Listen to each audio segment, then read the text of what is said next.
Well, good afternoon and welcome, everyone. My name is Tom Landy. I'm the director of the McFarland Center for Religion, Ethics, and Culture at the College of the Holy Cross, where I also lead an initiative sponsored by the college called Catholics and Cultures. Catholics and Cultures is an educational resource that explores the religious lives and practices of contemporary Catholics around the globe. Our website at catholicsandcultures.org introduces visitors thus far to Catholic experiences, traditions, and values in 30 countries and 8 Eastern Catholic churches that are joined in the Roman Catholic Church, but still have their own forms of liturgy, devotions, and traditions. Our goal is to keep Catholics and Cultures growing, to draw attention to the remarkable diversity of experiences and cultures in the church today. That's one of many reasons why I'm very interested today to learn more about a community that has its own Catholic culture, Deaf Catholics. This event approaches deafness as a culture, not a disability. Like the ethnic communities we study in Catholic and Cultures, Deaf Catholics have a shared language, history, and identity as a cultural group. We're grateful to have 3 guests to share their work and experiences in the Deaf Catholic community.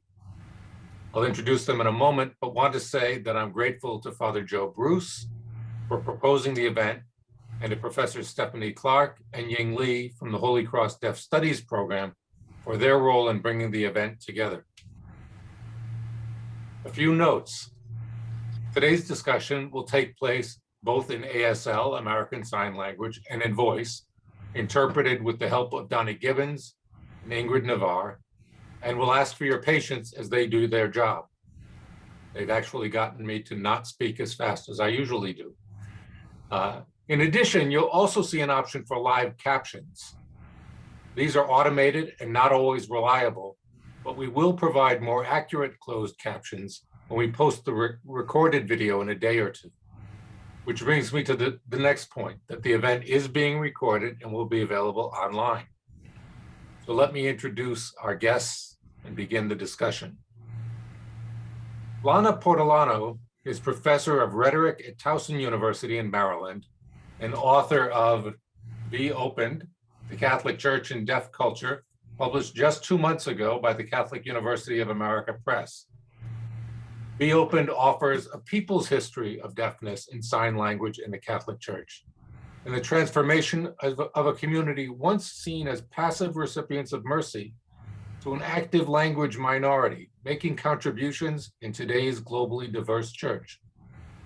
Lana, who is hearing, adopted a deaf child 20 years ago and was inspired to write Be Open by her experience raising her child, learning sign language, and joining a predominantly deaf Catholic congregation in Maryland, where she met Father Joe Bruce. Father Joe Bruce is a member of the Holy Cross class of 1973. He's the archivist of the Deaf Catholic Archives at Holy Cross, a collection that he began in 1974. In 1981, he was ordained a priest at Holy Cross and St. Joseph Memorial Chapel as the first American deaf Jesuit priest and one of the few ordained priests to have been deaf since childhood. He has ministered to deaf Catholics and celebrated Mass in ASL in Bolivia, Guatemala, as well as Maryland, Rhode Island, and here in Massachusetts. Lana credits Father Joe with and Deaf Catholic Archives as being instrumental in the writing of her book. Stephanie Clark is deaf and a faculty member in the Deaf Studies and Sign Languages program at Holy Cross. Stephanie is the daughter of deaf parents who attended the Boston School for the Deaf in Randolph, Massachusetts, which was operated by the Congregation of Sisters of St. Joseph. Stephanie is a lifelong member of the New England deaf community and grew up attending deaf Catholic events organized by the Deaf Community Center organization in Massachusetts. Today, I'll interview them for a while, and then we'll open the floor to questions. If you have any questions, please submit them at any time using the Q&A feature, and we'll try to leave time for them at the end. I know our panelists have a great deal to say. So welcome, Lana, Father Joe, and Stephanie. And I think I'll start with Lana. Your book offers a really thorough, really global history of deaf Catholic life.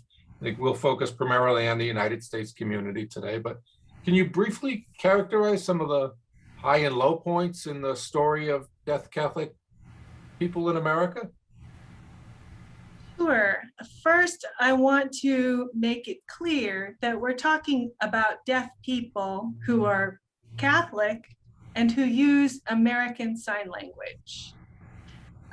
These are the culturally deaf people.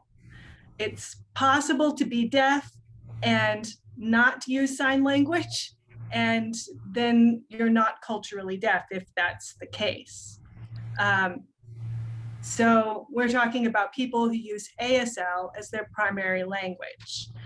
So I'd say there are about 3 or 4 main stages of history for American deaf Catholics, and they're intertwined with American history itself, but specific to the needs of people who communicate in sign language and using vision instead of hearing and speech.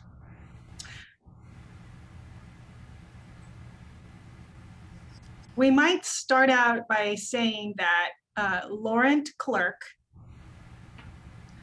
who is a deaf teacher from France, came to the US with Thomas Gallaudet in 1816. And he helped to set up the first non-religious school for deaf children and adults in America, the Hartford Asylum.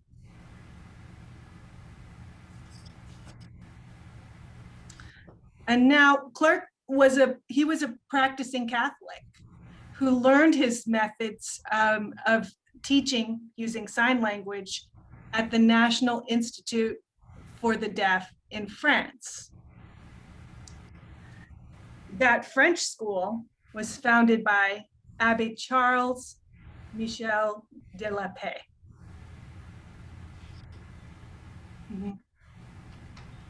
About 50 years before Clerc came to America.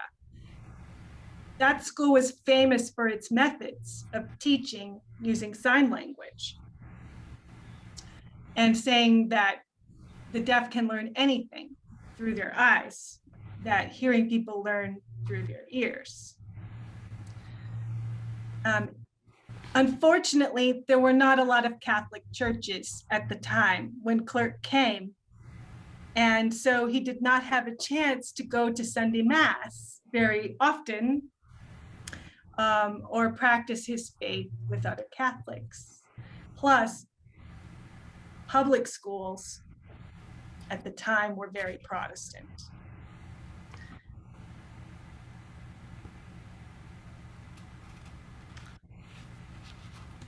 But still, I want to emphasize that the whole method of education with sign language came from Spanish and from French Catholic missionaries.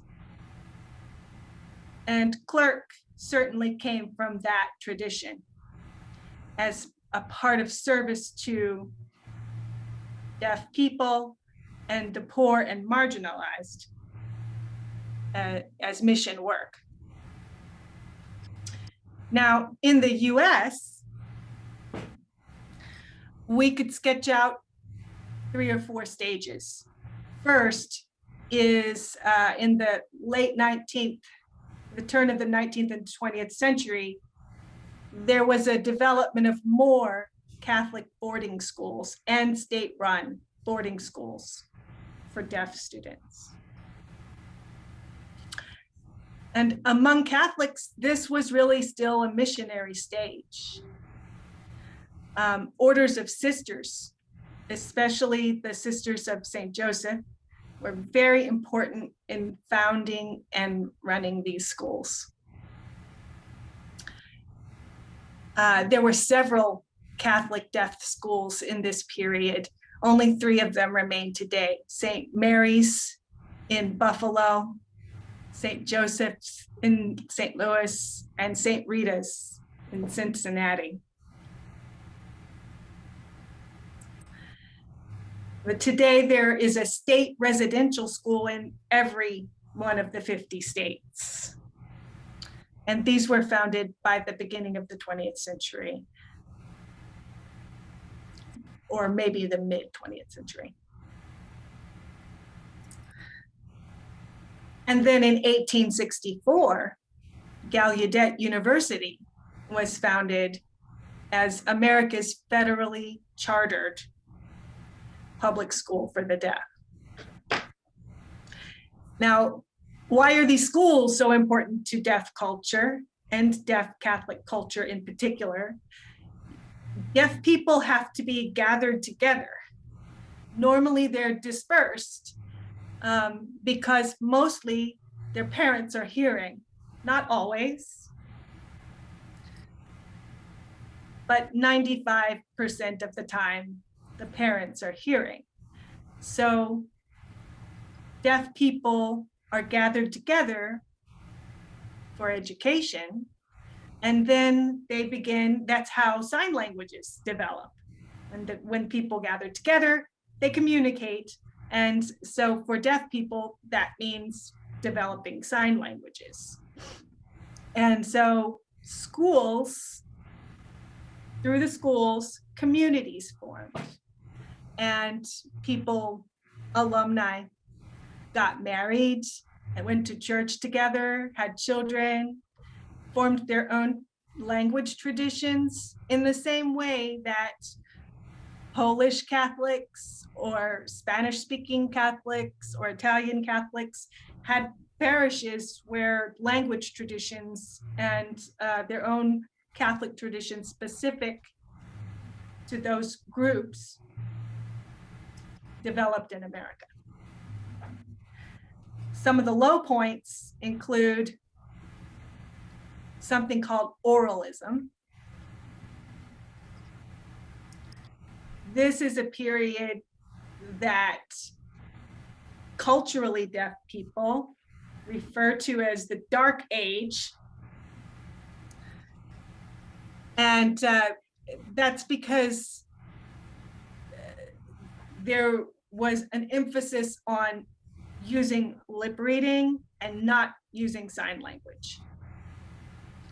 There was a big educational conference in Milan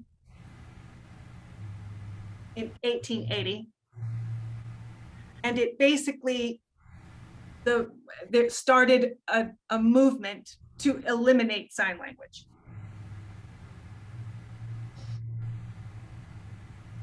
And make deaf people all speak and never sign. And it spread through many schools, including Catholic schools in the United States. And many children were forced to sit on their hands and punished if they signed. And the deaf community rightly considered that abusive. They were robbed of their native language. And then the next stage would be that in the 1960s, a kind of renaissance happened. And linguists accepted ASL as a real language. And linguists that were working at Gallaudet began to study it and agreed that this was really a human language. And also during Vatican II, some doors were opened, and ASL, there was permission for ASL to be used in the Mass. So these things, and also civil rights movements that were happening in the middle of the century, opened opened a lot of doors for deaf Catholics. And then there began to be more missionary work in ASL. More hearing priests would use ASL in the Mass, and this gathered groups of Catholics together in associations of deaf Catholic adults, and there were even some deaf priests in America and elsewhere. And so bringing it up to today, we still have many associations of deaf Catholics. We have Deaf Cursillo, which is a tradition now in the deaf Catholic community. We have youth groups, and we have holiday traditions and art forms that are specific to deaf Catholics. Certainly liturgy, which I think is very important for deaf Catholic culture. And now there's even mission work by deaf Catholics to less privileged and marginalized Catholics in other countries. So it's passing it on, moving it forward in a very Catholic way. So I think that Thank you. sums it up. Thank you. And there's more that we can learn and say from the book as we go along. I'm grateful for that introduction. Stephanie, perhaps if I asked you a question about deaf culture broadly, there may be people who are on the call who are surprised to think of deafness as something other than simply a condition. So clearly, Lana has helped us see how language is at the basis of that culture. But deaf Americans live in the same culture as other Americans. Can you talk to me a little bit about what makes it appropriate to talk about deaf culture, generally speaking?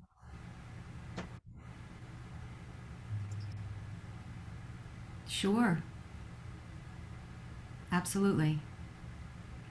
So Alana had mentioned the history of deaf people and deaf culture and American Sign Language. Similarly, we have specific frames of reference.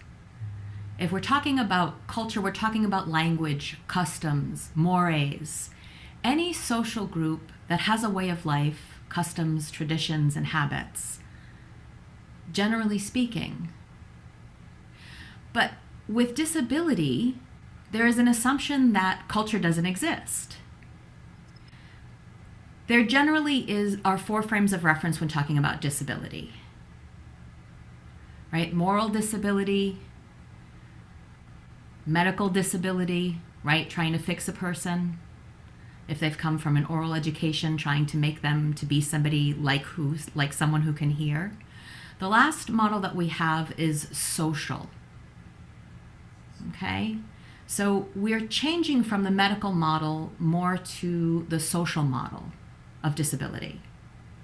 So we can think about this in terms of the world and the need for, the earth requires biodiversity. That is how life exists in the way that it exists. Without this biodiversity, the earth couldn't survive. I like to liken this to human beings. Without this diversity, we cannot survive. That is how we are going to allow life to persist. So some examples of deaf culture are things like art, performances, literature, different deaf organizations, deaf sports, for example. My parents graduated, like you said, from the Boston School for the Deaf. The Sisters of St. Joseph led the school. And so they oftentimes were exposed to stories. However, they weren't permitted to sign. It was an oral education. And so they were depending on lip reading. So the stories that were handed down that the sisters tried to share with them, when the sisters looked away, the students tried to use sign language,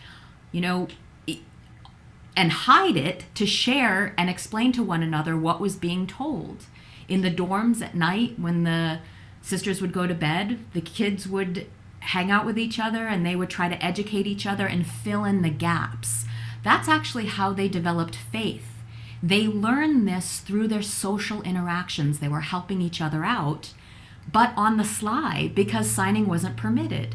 When they graduated, many of those students became leaders in the field, founders of deaf clubs.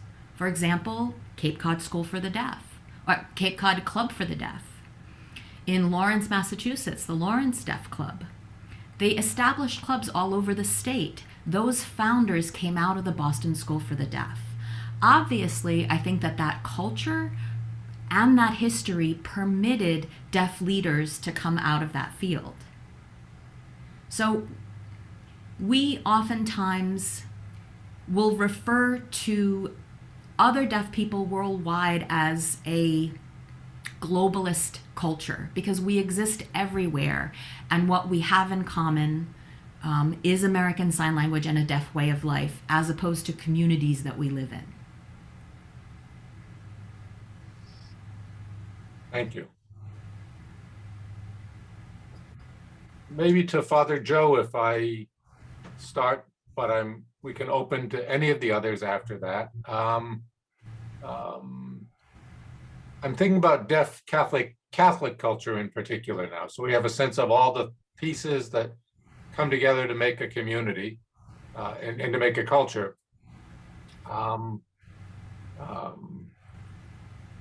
If I thought about deaf Catholic life and I magically learned sign language but didn't know anything more than that, what would I need to, and you wanted to teach me how to work in that community, what would I need to know that I don't know now, except for my magic ability at sign language? What would be the norms or the values, the expectations that I'd need to know?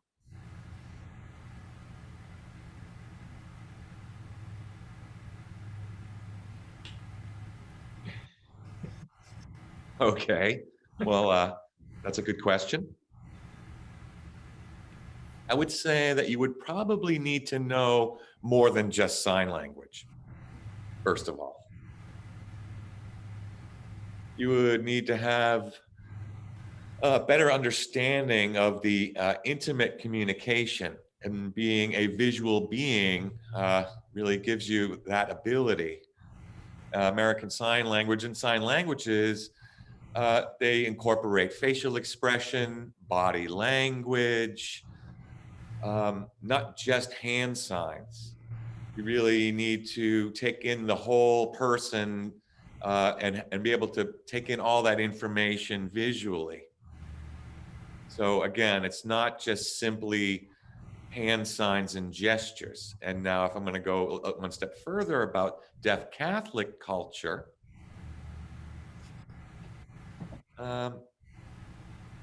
it's more of a subcategory of the larger deaf community, the larger deaf culture. It's a very small part of the larger deaf community and culture.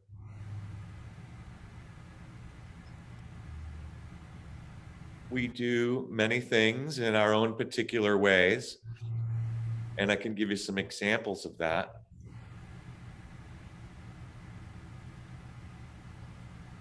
I mean, we would like to have access to all of the sacraments and all of the things that are happening within a particular parish. And this really applies to the larger deaf community as well, kind of seeking more and more access. And that access, obtaining that access, has been a struggle, a long-standing struggle, and in the church as well. Being able to access a mass, to be able to have deaf parents be able to participate in a baptism or have a deaf child get confirmation. There are a few priests and deacons who sign, but the majority do not. So if all deaf people wanted to access a religious service, they would need to somehow secure an interpreter. if deaf people want to participate in the Mass and they go in and there is no access, they are simply restricted to just getting a little holy water, getting the pamphlets, the missalettes, and try their best to read along and piece things together. And that's the extent of the majority of deaf people's ability to participate in Mass. And once the Mass gets going, it's very difficult to lip read and or hear if you have limited hearing in that type of a setting. The majority of your time is spent trying to just piece it together. What are the readings? What is the homily? What are the deacon or priest saying to the congregation? So, in a nutshell, it's often a struggle. Nowadays, I think there is more availability, and I think deaf Catholics are now more comfortable advocating for themselves. More and more religious services are sign language interpreted or conducted in ASL. The Catholic Church is very slowly evolving ever since Vatican II. And at that time, Pope Paul II permitted sign language to be used in services. However, we're not all the way there. There's still more work to be done. And making more and more sign language available for deaf Catholics. It is, and as we mentioned earlier, that coming together as a community is very important, and being able to have a deaf congregation is very important. And those deaf congregations tend to make a day event out of it. They have their social events and they get together, and then the priest will come and join the coffee hour and get to know each other better.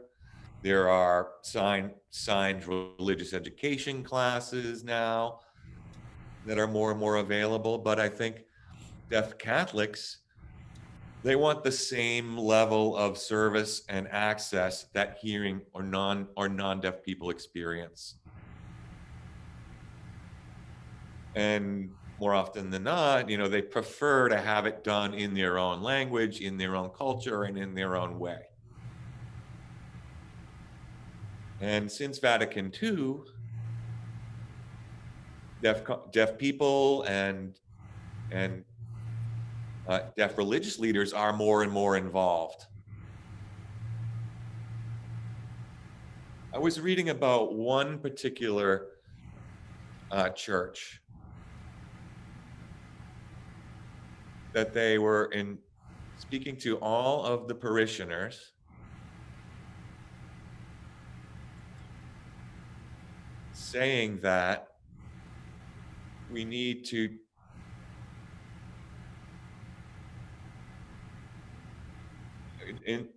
that deaf people are not charity cases. Deaf people have a right to access, like baptism, for example. It's a birthright for many hearing people to have baptism and communion, to hear the homily. And deaf people deserve and have a right to that same type of access. And that's been kind of a revolution over my lifetime. And just kind of looking back, the deaf Catholics in America were fortunate in that they were able to have congregations, deaf congregations. And back in the old days, those congregations were quite large. There was an International Deaf Association that formed in 1949. And deaf Catholics from Canada, the United States, held this conference, and it was popular around the world. So in the 1950s, 60s, these types of events had a huge draw. And that would happen. I mean, it was very popular for daily mass. Signed masses would bring deaf people from far and wide. They finally felt validated in their signs, or be able to access signs.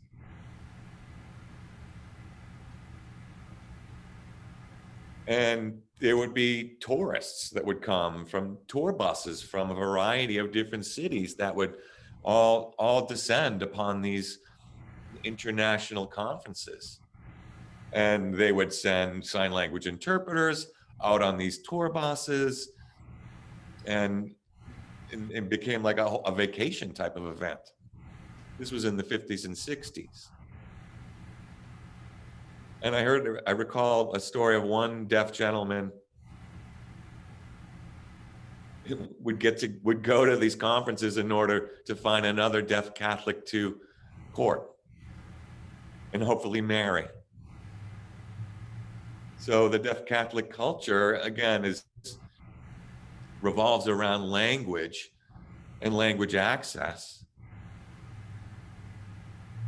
And there are some unique things about deaf Catholics and that happen in a mass. For example, during the gospel, the deaf congregants will sign along and make the form of the cross on the forehead and the chin and the heart and on both palms of their hands. So that's very unique to the deaf community, the Catholic deaf community, and how the gospel can be interpreted very effectively with signs. And for those deaf Catholics, it's much more easier to follow along with a signing priest. And when that signing priest, he looks up to heaven, all the congregants can follow that eye gaze, and they can kind of know that they're going right into the Our Father.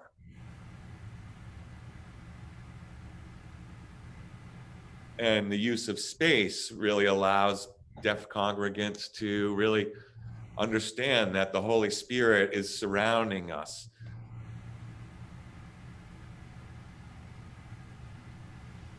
I know that when I do a mass at a non-deaf congregation,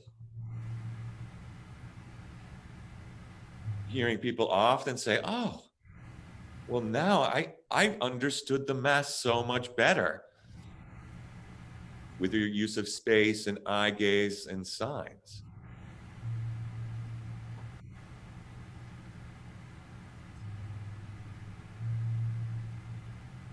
So I use role shifting and pantomime to illustrate a faith in God, its directionality,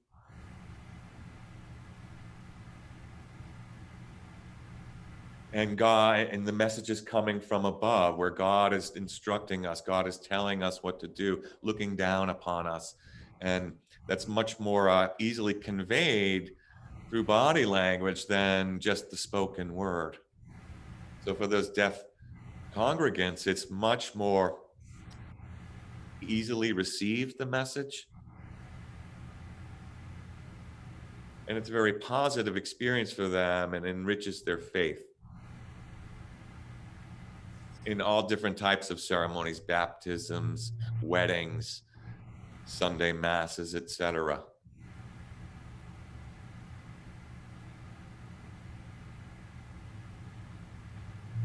And it's been very helpful, the organizations like the ICDA, where they have funding available to help spread the faith, to help create greater access for deaf people, so that we can all be a part of the Catholic Church and help one another and others, in turn others.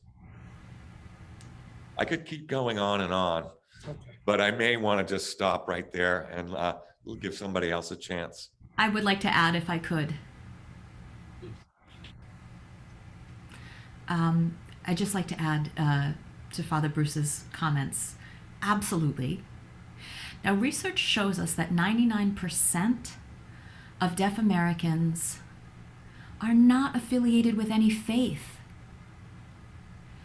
And that is due to a lack of a sense of belonging in the larger mainstream societies, right?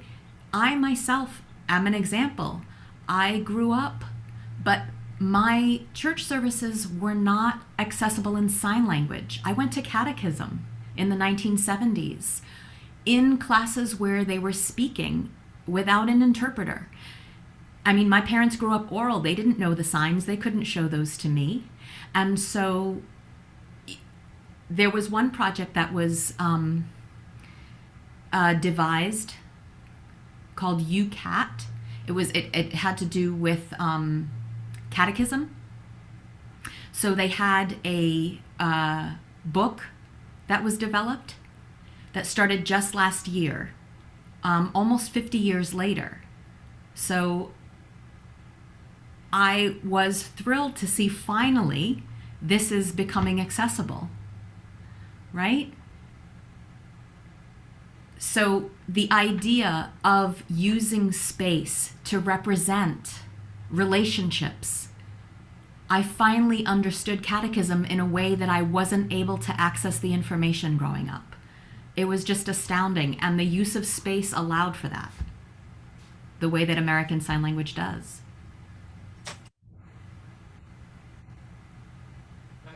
It's all quite fascinating to me. I'm aware even, certainly when Father Joe talks about the use of space, those of us who study Catholicism often talk about Catholicism as a particularly embodied form of Christianity. And it seems to me that for those who are speaking ASL, that it's doubly embodied, and that's really quite something to see. I'm also aware of the kind of where people can find it, and I know that Stephanie said it's not always available, but where people can, it seems to me that there's a powerful sense of community that the hearing people could really gain from. So lots to think about liturgy. I'm also aware of the other places where people's Catholic lives are lived out. And one that comes to mind as I listen to you is in personal prayer. And I realized rather naively that for most people, when you pray or you think of it, I say words to myself. Can you share for me, outside of that communal experience, something about prayer for deaf Catholics? That do people imagine signing? How do you think that differs? Because it's obviously a core experience of being Catholic. And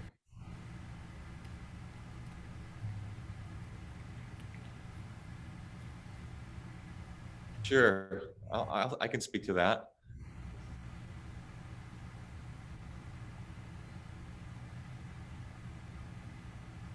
Deaf people do pray in a variety of different ways.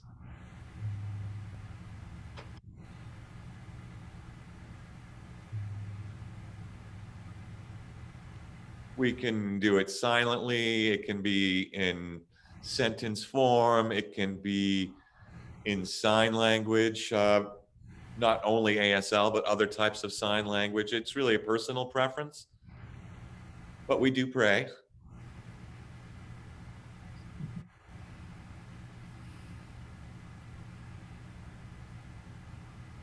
We do some of the frozen texts. We may read the Bible, memorize some of it.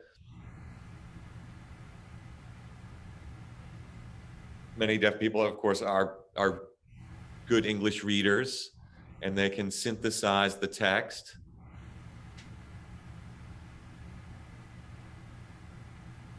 There are also Bibles that have been developed just for the deaf. Maybe they include more pictures, maybe they're video form, maybe in like a graphic novel. There are a variety of videos that are now available online. They went from CDs, DVDs, and now streaming video.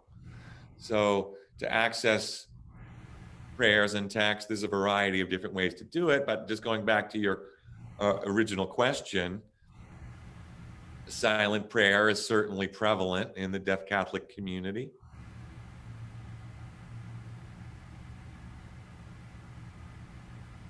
And I know that hearing people struggle to keep quiet and in terms of having inner noise.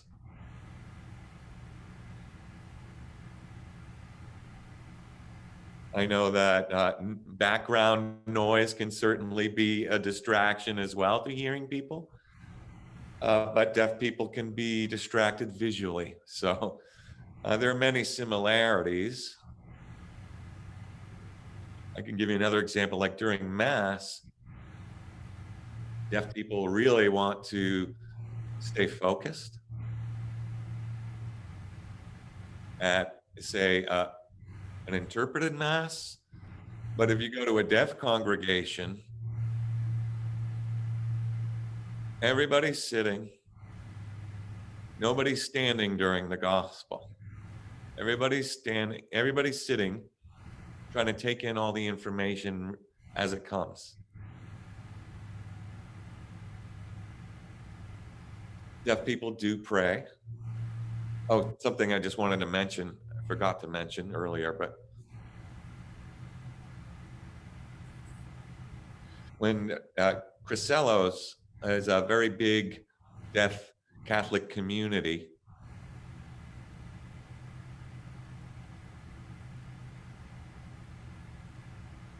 and deaf people want to go for a variety of different special worship workshops.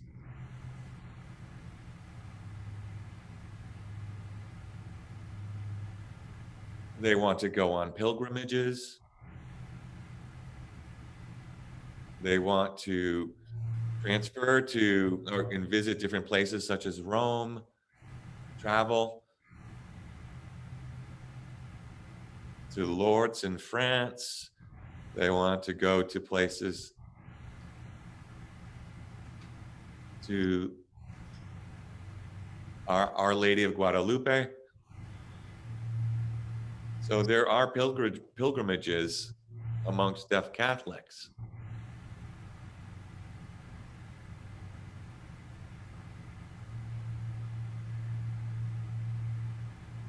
Long story short, deaf people certainly do pray in their own way. Yes. I was sure that they prayed, but I was thinking about how the experience was different. Lana, maybe I can ask you, maybe you have something to say about that, or I'm thinking also about family prayer at home. Yes, because I've spent a lot of time thinking about how it's different at my hearing parish compared to when I go to my deaf parish. And when at the deaf church, we do things a little bit differently. For example, because the relationship and the visual relationship is a bit more intimate when we communicate in sign language. At the sign of peace, we don't just say, hello, how are you doing?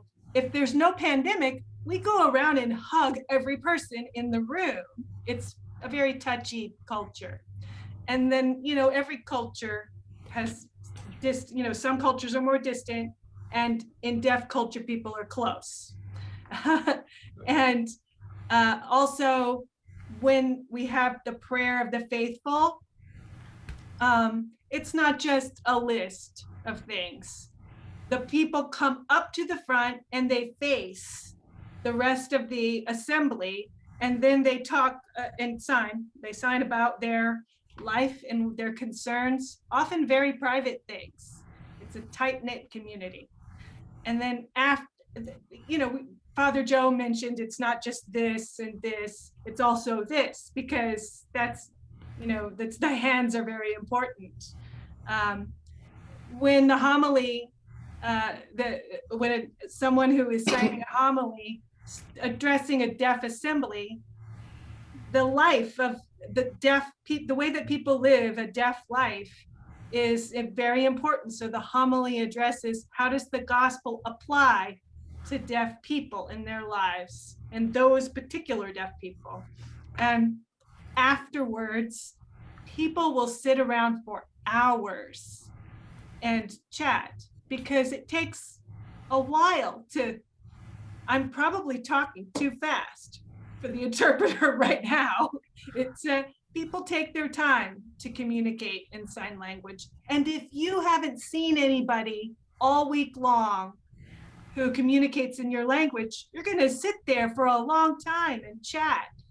So those are just some of the differences in Catholic culture surrounding church I've noticed. For prayer, I've seen beautiful rhythmic forms of the Psalms that are like singing in a visual sense. I've seen people lead contemplative, what's the word I'm looking for? Lectio Divina in sign language is different, because the group of deaf people, some may not have as much English because it's their second language. So we'll have to go very carefully through the English and then sign it. And the signing really brings it into a physical form there in the group. So it's Lectio Divina in a group. And there's more, I think in deaf Catholic culture, there's more connectedness and in the prayer. And I mean, personal prayer happens inside with everybody. I know that I've asked deaf people this question, and one deaf person told me that when he's talking to God, he imagines that it's just like telepathy, So some people will sign the rosary or sign prayers. Some think in their head. I don't know. I hope that helps. Thank you. That does help me. One of our questioners, and your comments, Lana, would reflect on this because you were talking about singing with your hands, but one of the questioners pointed out that music is so important for many kinds of Christianity, an integral part of Catholic culture. How is or isn't music relevant to deaf Catholics? And maybe that's just a way to expand on what you just told me. And that, by the way, is a question from Lisa Villa, who wants to say hello to Father Joe Bruce.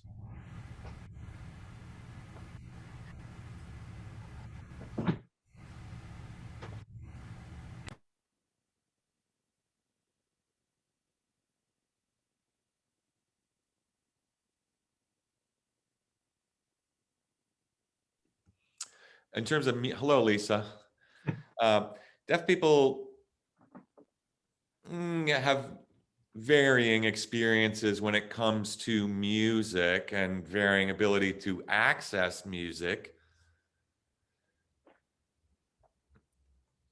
For example, at a funeral mass,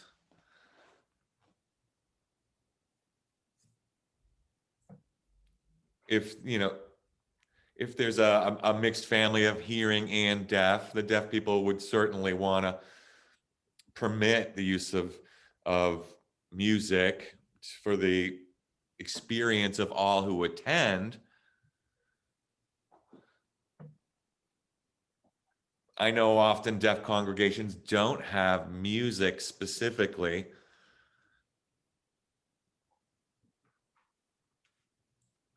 I do know some deaf congregations will beat a drum, so there's some sense of vibration that can be felt. And there are certain periods during the Mass where a drum beat will signal the various portions of the Mass, audience participation.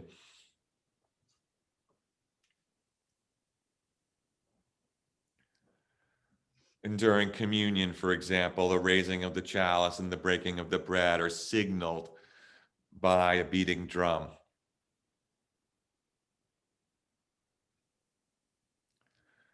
And the drum is pretty loud. Bells are what's typically used in a hearing Mass. So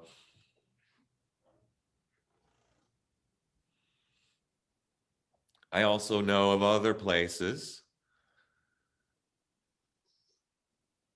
where there are signed songs that are translated into American Sign Language, and it's a very artistic form of sign language, almost like sign poetry. So, hope that answers your question. Another question for Father Joe. You've worked in ministry in Bolivia, and is there a comparative or cross-cultural experience? Do you think deaf Catholic life is that much different in Bolivia than in America?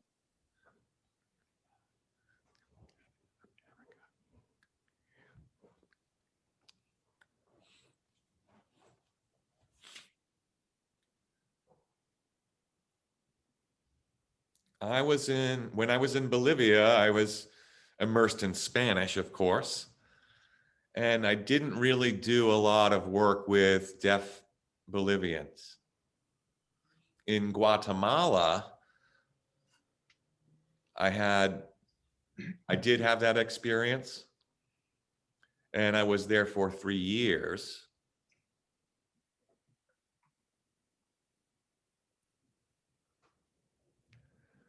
So most of my deaf Catholic experience abroad was in Guatemala. I had to learn Guatemalan Sign Language. But I was able to connect very easily in the deaf community there. And through immersion, I was able to really progress in my ministry. And of course, I'm not there only to serve deaf Catholics, but all Catholics and all people. But I did learn how to sign a Mass in Guatemalan Sign. I did become proficient enough. And the language is completely different. And I also found that the perspectives were very different and their understanding of the meaning was very different. For example, saint is signed like this, Saint Mary. But in Guatemala, the sign was Saint Mary is like a halo around her head. And Maria, Santa Maria, is signed like this. So they view Mary as a person who suffered.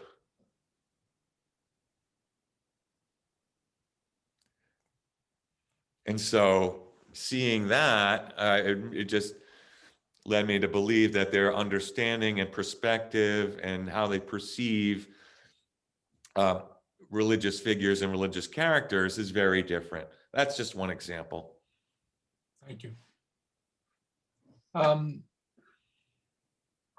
In terms of what any of you have learned about from reading the gospel, do you think that I wonder sometimes when I look at the gospel and hear stories about healing or about the blind person who wants to be healed or the conceptions of disability, how those are perceived, and are there difficulties with that for deaf Catholics? And then maybe are there any examples that any of you have heard where the experience of that deaf community breaks open something different about the understanding of the gospel that hearing people might miss?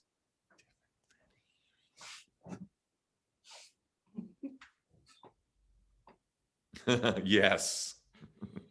I would say so.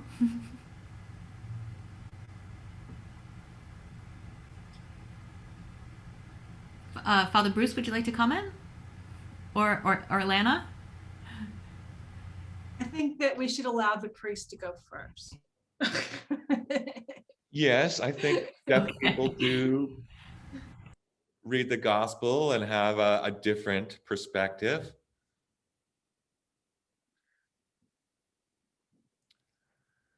I remember speaking with one deaf gentleman many years ago, and we were reading the gospel as a group.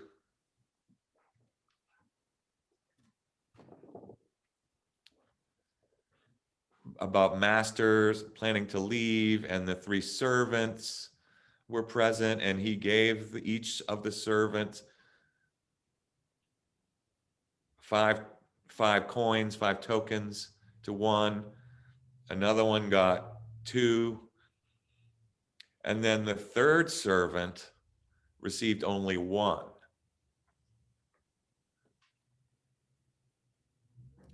And he says, I'm going away now.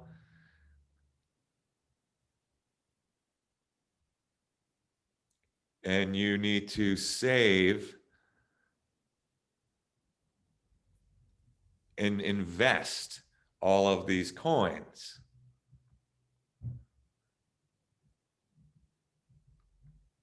And when I come back, I want to find out what you invested in. The master returns and checks in on the servants. One servant tripled his money, now had 10 coins. Master applauded him. The second servant asked what he did with his money. And yes, I did invest. Now I have 4 coins. The third servant, who began with just 1 coin,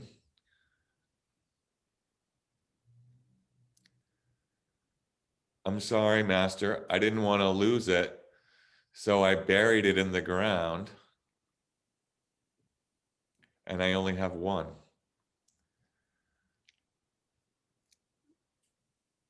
What is wrong with you? You didn't do any type of investment?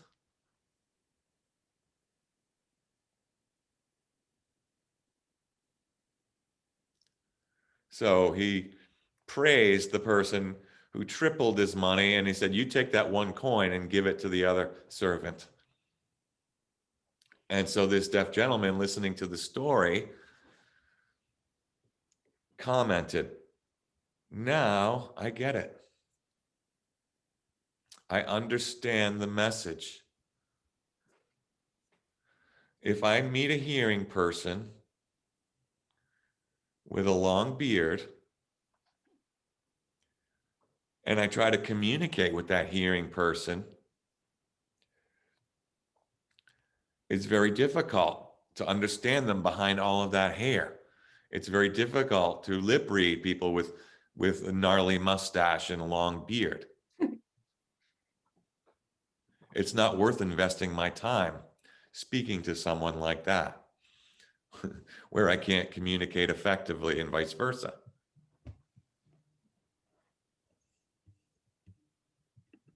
Jesus, I just got booted. You're here. Oh, sorry. Can you see? I could see, yes. So the moral of the story was like investing his time was with people who he can't lip read was a waste of time. And so it was a very unique interpretation of that particular gospel.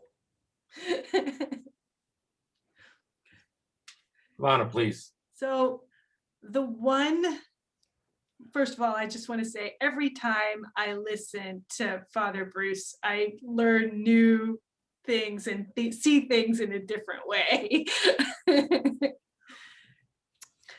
Thank you.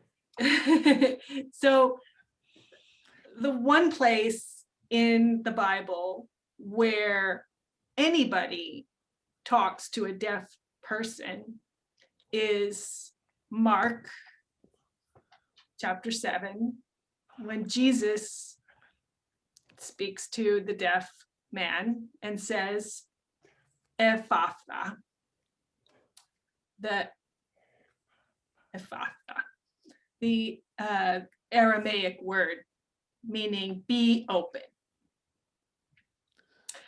And most hearing people read that passage, and the literal level is that it means to open those ears so it can hear. This might be offensive to many people who are deaf and in deaf culture. They like their culture. They like communicating in sign language, and they don't feel that they need to learn to hear and speak in order to have full lives and communicate with their loved ones and learn. It's their identity because it's their language and their culture. So it can offend them to just read that passage, and it's challenging. So I have talked to many deaf people about that passage, and it's like many doors continue to open as they think about this passage. And some deaf people think that Jesus may have taken the deaf person aside to communicate in sign language. And that may be true. In any case, the non-literal level is much more about the deaf person being opened. In what way? To be open spiritually, to be open to other people, to be more connected, not to be so closed off, maybe in a community that by nature needs to be isolated or insulated, and to connect with each other, but to be more open and share the gifts of that community. And so I think that the deaf perspective challenges deaf people, and they accept that challenge, what I have seen, and they think about that, and they really grow spiritually. And it is really inspiring for me as a hearing person to learn from that. Even today, I was thinking about that passage, and to me, it seems that everybody, whether you're deaf or hearing, you're called to kind of place yourself in the position of the deaf person and to be opened, but you're also called to be like Jesus, to be more and more like Jesus, reaching out to the deaf person. And it's just such a tiny passage, but it always seems to be unfolding in different ways in the deaf community, in ways that I think it does, crack it open, as you said in your question. Father Joe? Yeah, and just to add to that, and like Lana said, I've read that gospel passage, and it was Jesus groaned with anguish. And I think that part of the text makes me wonder why Jesus groaned.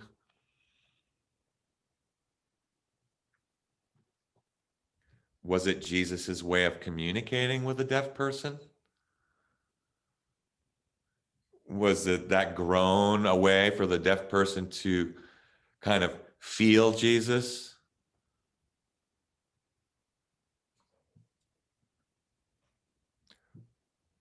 And I think that the deaf person in the passage may have communicated by groaning.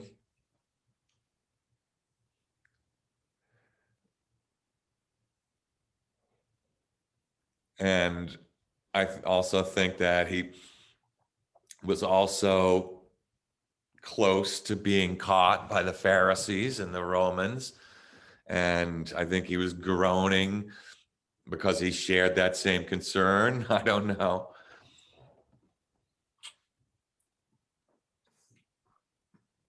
Thank you. I have many, many questions, but we always say, oh, go ahead, please. Apologies, just wanted to wait for the interpreter to come on. Many questions, but we usually say that we'll stop at 5 o'clock. And perhaps in deference to the deaf community and the spaciousness of speaking and being, we've gone a little bit over. I will pass along some questions afterwards to the panelists and some people who said hello, some alums, people who said hello, friends of Father Bruce and the like. So I will pass those along to you. I can say this has been really an enriching conversation, a real joy to be part of, and I'm grateful for the chance to learn with you and to see you. So thank you each very, very much.